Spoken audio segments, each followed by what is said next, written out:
पहले पेट भरना चाहिए, पहले आकांक्षाएं तो अनंत है, लेकिन फिर भी लिमिटेड एम्बिशंस पूरी होनी चाहिए, नहीं तो आप भजन नहीं कर पाएंगे।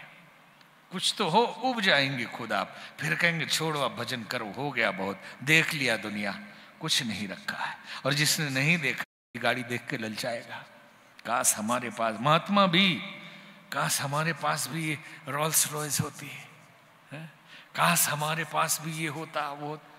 तो महात्मा किस लिए बने हैं भाई? सेवा के लिए, सामाजिक कार्यक्रमों के लिए आश्रम बनाए, कार्य करें, बात अलग है, लेकिन यहां भाव की बात हो रही। या आप कार्य कर रहे हैं तो ऋषियों ने क्या कहा? अथर्ववेद में, तीनों वेद में मंत्र है ये गायत्री मंत्र, अथर्ववेद में इसकी महिमा है। ओम स्तुता मया वरदा वेद माता प्रचोदयंतम पावमानी द्विजानाम आयुः प्राणम प्रजाम पशुम कीर्तिम द्रविणम ब्रह्म वर्चसम मह्यम दत्त्वा व्रजत ब्रह्मलोकम। ये मंत्र आपको क्या देता है? क्योंकि without profit we can't do anything.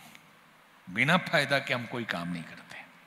अरे भागवत महापुराण सुनने बैठिए तो पहले महात्मा सुनिए, प्रॉफिट क्या है। रामायण सुनाने बैठिए तो पहले उसके बारे में बताइए फायदा क्या है। नहीं तो कोई बैठे ही नहीं सुनने। पूर्वजों को मुक्ति मिलेगी, कुटिल से कुटिल व्यक्ति का भी कल्याण हो जाएगा, वो अगर न हो वहां पे कोई भागवत सुनने वाला नहीं। विदाउट प्रॉफिट हम कोई काम नहीं करते।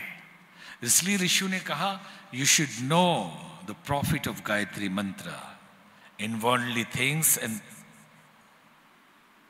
Beyond this world. इस संसार से पार और संसार में जो चीजें इस मंत्र से मिलती है वो समझ लीजिए। द्विजा नाम, पहला क्या मिलता है? द्विजा नाम। द्विज का मतलब दूसरा जन्म, नेक्स्ट बर्थ, रीबर्थ, हमारा दूसरा जन्म हो जाता है। द्विज का मतलब दूसरा जन्म। एक जन्म माँ बाप से होता है, एक जन्म गुरु से होता है।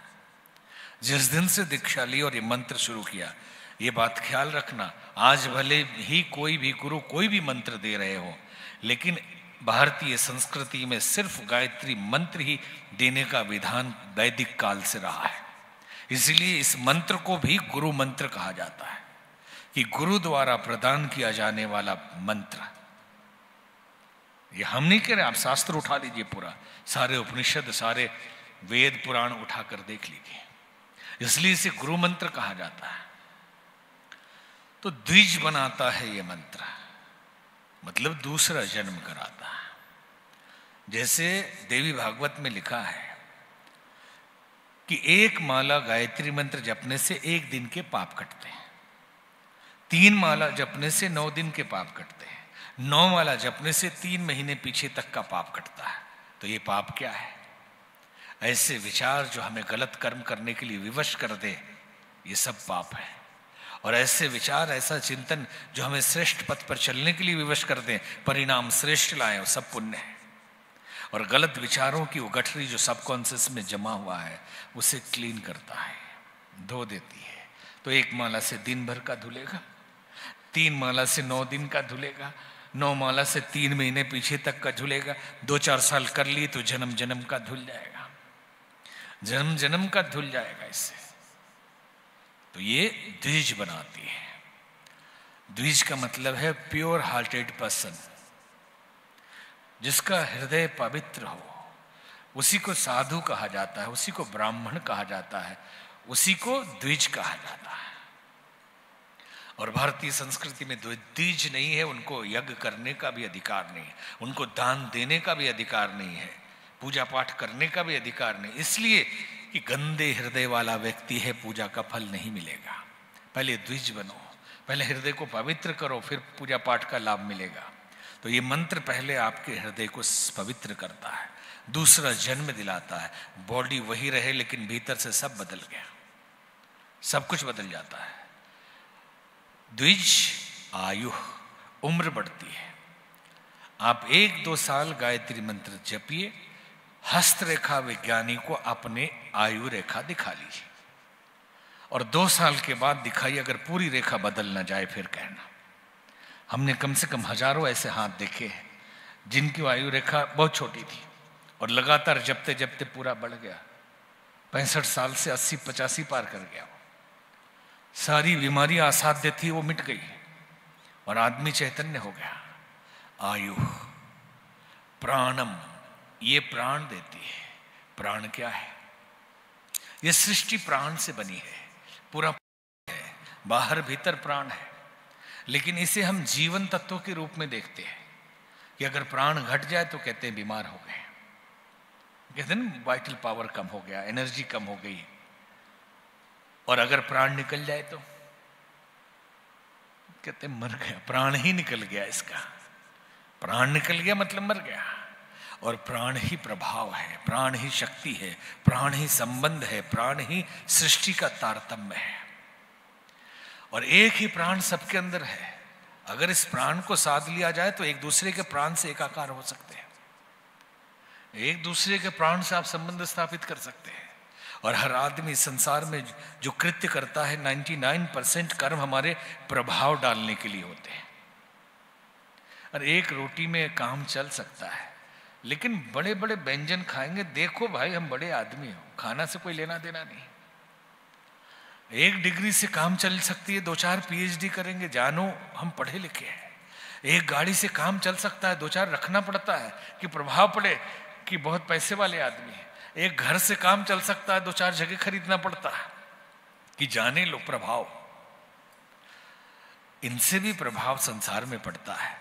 माताएं बहनें कितनी बार ब्यूटी पार्लर जाती हैं, 3-3 घंटे खर्च करती है प्रभाव डालने के लिए। सुंदर से सुंदर, अरे जो कुरूप है चलो प्रभाव डालने के लिए वो सौंदर्य साधना करें, लेकिन सुंदर भी 3 घंटे खर्च करते हैं। बुरा नहीं है, करना चाहिए। लेकिन हम आपको एक टिप देते हैं कि जो गायत्री मंत्र जपते हैं, प्राण का प्रभाव इतना होता है कि विदाउट ब्यूटी पार्लर गए आपका सौंदर्य इतना निखरेगा कि सारी दुनिया को चमत्कृत कर देगा। क्योंकि चेहरे से प्राण निकलेगा, आंखों से प्राण निकलेगा, शरीर से प्राण निकलेगा, आपकी वाणी से प्राण निकलेगा। आप बोलेंगे, एक साधु जब बोलता है तो शब्द नहीं जाते, प्राण जाते हैं। समझ में बात भले ही ना आए कि क्या उन्होंने कहा, लेकिन आपके अंदर की कुंडलिनी जागृत होने लगती है। आप किसी साधु के उपदेश में बैठे रहिए 1-2 घंटे, भीतर से हलचल न मच जाए तो फिर कहना लगेगा कुछ हो गया, वो प्राण जा रहा है, उसकी तपस्या की ऊर्जा आपके अंदर जा रही है। गांधी जी जब वकालत करके आए, पहली बार वकालत करने गए, पांव लड़खड़ाने लगे, बोल नहीं पाए, शब्द नहीं निकल रहे थे। जब मंत्र साधना करने लगे गायत्री की, तो चर्चिल कहता था गांधी से आंख मत मिलाना, नहीं तो उसी के हो जाओगे। क्योंकि चुंबक है, प्राण है उसके अंदर, सारा खेल प्राण का है।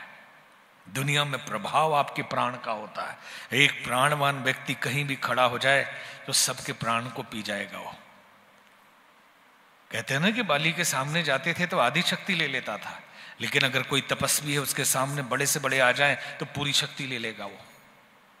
उसके सामने बड़े से बड़े दिग्गज अपने प्रश्न भूल के कहीं और चले जाएंगे। और ये आंखन देखी बातें हैं, केवल संकेत हम आपको कह रहे हैं। तो प्राणम, प्राण मिल जाए तो प्रजा, चाहने वाले न लोग हो तो जिएंगे कैसे। अर्जुन भगवान कृष्ण से कहता है कि हे केशव, कि जब मेरे गुरुजन परिजन अपने लोग मर जाएंगे, इससे तो अच्छा भिक्षा का अन्न लेके मैं जी लूंगा, भीख मांग लूंगा, लेकिन इनको मारूंगा नहीं। तो एक संत व्याख्या कर रहे थे, क्या बहुत बड़ा धार्मिक हो गया है अर्जुन? नहीं, उसको डर इस बात का है कि जब सब मर ही जाएंगे तो दिखाऊंगा किसको कि जीत गया। कोई चाहिए, दुश्मन भी ना हो तो फिर हमारे वैभव का मतलब क्या है? ये संसार की मेंटलिटी बड़ी उल्टी चलती है। अगर कोई तो सामने हो कि अरे हमने भी देखो गाड़ी खरीद लिया, देखो तुमसे बड़ा बिल्डिंग मैंने बना लिया, तुमने कहा था हमने ये करके दिखा दिया, और है ही नहीं कोई सामने, तो फिर किसके लिए करेंगे? उससे तो अच्छा तो साधु बन जाओ, कुछ करना ही नहीं। तो प्रजा, ये मंत्र आपको प्रजा देती है। और प्रजा मिल जाए तो प्रजा का पालन करने के लिए गाड़ी घोड़ा चाहिए। तो पशु मतलब हॉर्स पावर, पशुधन, गाय बैल घोड़ा हाथी। तो आजकल कार मोटर हवाई जहाज, ये जो वैभव है ये पशुधन है। और जब पशु मिल जाए तो अपकीर्ति हो तो मन लगेगा, डिफेम हो जाए तो ये मंत्र देता है कीर्ति। कमरे में बैठकर बंद होके भी ये मंत्र जपते रहें। आप अपनी पब्लिसिटी मत करिए, आप कहीं प्रचार मत करिए। 2 साल जप करके देख लीजिए, अगर आप जिस कोठरी में बैठे हैं वहां भीड़ न लग जाए, अगर आके वहीं न गिरने लगे लोग, आपकी कीर्ति को कोई दबा नहीं सकता।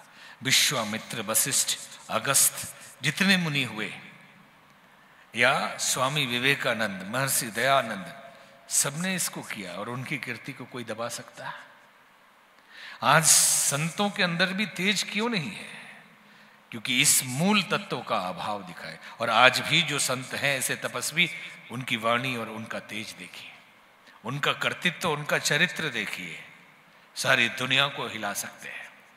एक साधु, गुरु गोविंद सिंह कहते हैं ना, 1.25 लाख पर एक को चढ़ाऊंगा, तो वो साधु के लिए कहते थे कि एक साधु होगा तो 1.25 लाख क्या, करोड़ों पर एक भारी है वो। एक बुद्ध हो जाए तो पूरे एशिया के लाइट ऑफ एशिया हो जाते हैं। तपस्या के बिना गली गली में कपड़े गेरुआ पहन के घूमते रहिए, कुछ नहीं होने वाला।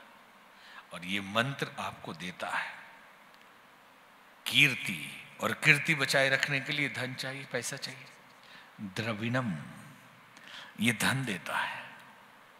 किधर से आएगा ये मतलब नहीं है कि साधु थोड़े बिजनेस करता है। जिस रास्ते से भी आए, आपके पास धन की कमी नहीं होगी, आएगा, कहीं ना कहीं से आएगा। द्रविणम आ जाए तो कोई भाईगिरी का डर लगता है, कोई रंगदारी टैक्स मांगने लगे इसका डर लगता है, कोई बच्चे को किडनैप न कर ले इसका डर लगता है, कहीं इनकम टैक्स का छापा न पड़ जाए इसका डर लगता है। तो वेद कहता है ब्रह्म वर्चसम, आपका आत्मबल इतना बढ़ जाएगा कि दुनिया आपको डरा नहीं सकती, आप ही डरा देंगे। और ये संसार की चीजें मिल गई तो कहते हैं मह्यम दत्वा व्रजत ब्रह्मलोकम, ब्रह्मलोक सीधे जाएंगे, स्वर्ग नहीं।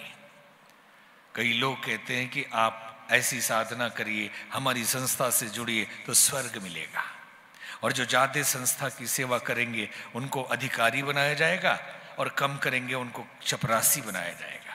ये कैसी विडंबना है। और हमारे ही संस्कृति के लोग इन विचारों में बह जाते हैं। हमारे यहाँ तो स्वर्ग को तुच्छ माना जाता है। हमारे गुरुदेव कहा करते थे कि ब्रह्मचारी जी स्वर्ग जाना चाहेंगे उस जमाने में। तो पूछा स्वर्ग क्या होता है?